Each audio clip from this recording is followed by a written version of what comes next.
Praise the Lord.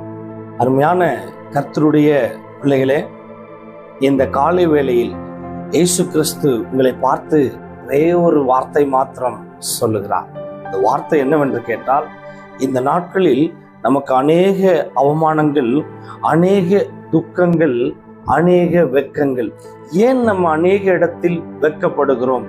ஏன் நம்ம அநேக இடத்தில் தோல்வி அடைகிறோம்? ஏன் நம்ம போகிற இடமெல்லாம் வெட்கமாவே இருக்கிறது? ஏன் நம்ம போய் தேடி போகிற எல்லா வேலையிலும் வெட்கம் அடைகிறோம்? உங்களுக்கு தெரியுமா, நம்ம வெட்கப்படுறதுக்கு ஒரே ஒரு காரணம், கர்த்தருடைய கற்பனைகளை நாம் சரியான முறையில் கை கொள்ளுகிறது இல்லை. அவருடைய கற்பனைகளையும் அவருடைய கட்டளைகளையும் நீங்கள் சரியாய் கிரயமாய் பின்பற்றி அதை நீங்கள் வாசித்து அதை தியானம் பண்ணி அதை உங்களுடைய இருதயத்தில் விதைத்து கொண்டு அந்த கட்டளையின் பிரகாரம் நீங்கள் நடப்பீர்களானால் நீங்கள் எந்த இடத்திலையும் வெட்கப்பட்டு போவதில்லை. சங்கீதக்காரனாகிய தாவீது 119வது சங்கீதத்தில் 6வது வசனத்துல தெளிவாய் சொல்லுகிறார். அந்த வசனத்தை வாசித்து பார்ப்போமா? நான் உம்முடைய கற்பனைகளை எல்லாம் கண்ணோக்கும் போது வெட்கப்பட்டு போவதில்லை அப்படின்னு சொல்றார். இந்த நாட்களில் நமக்கு வெட்கம் வருது.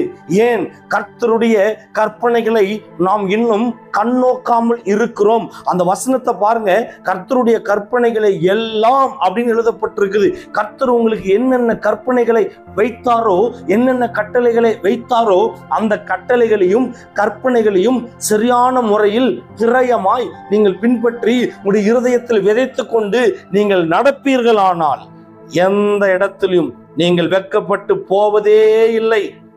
இது வேதம் சொல்லுகிற சத்தியம். இந்த வேதம் உங்களுக்கு தெளிவாய் கற்றுக் கொடுத்து கொண்டிருக்கிறது. அந்த சத்தியத்தை சத்தியமாய் சொல்லுகிறவர் உங்களை பார்த்து சொல்லுகிறார், மகளே நீ வெட்கப்பட்டு கொண்டிருக்கிறாயா?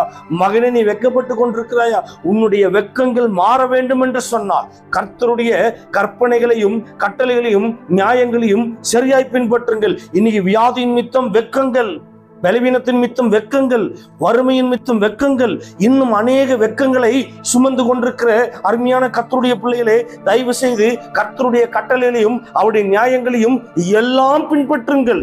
அப்பொழுது நீங்கள் எந்த மனுஷனுக்கு முன்பதாகவும், எந்த சத்துருவின் கிரியைகளுக்கு முன்பதாகவும், எந்த வியாதிக்கு முன்பதாகவும் நீங்கள் வெட்கப்பட்டு போவதில்லை என்று இந்த வேத வசனத்தின் மூலியமா இந்த காலை வேளையில் கர்த்தர் உங்களை பார்த்து தெளிவாய் கற்றுக் கொடுக்கிறார். இனி நீங்கள் வெட்கப்பட்டு போகாமல் இருக்க வேண்டும் என்று சொன்னால் இந்த கற்பனைகளை எல்லாம் பின்பற்றி நடங்கள். நிச்சயமா கர்த்தர் உங்களை இந்த வேத வசனத்தின் பிரகாரம் வெட்கப்பட்டு போகாதபடி செய்வாராக.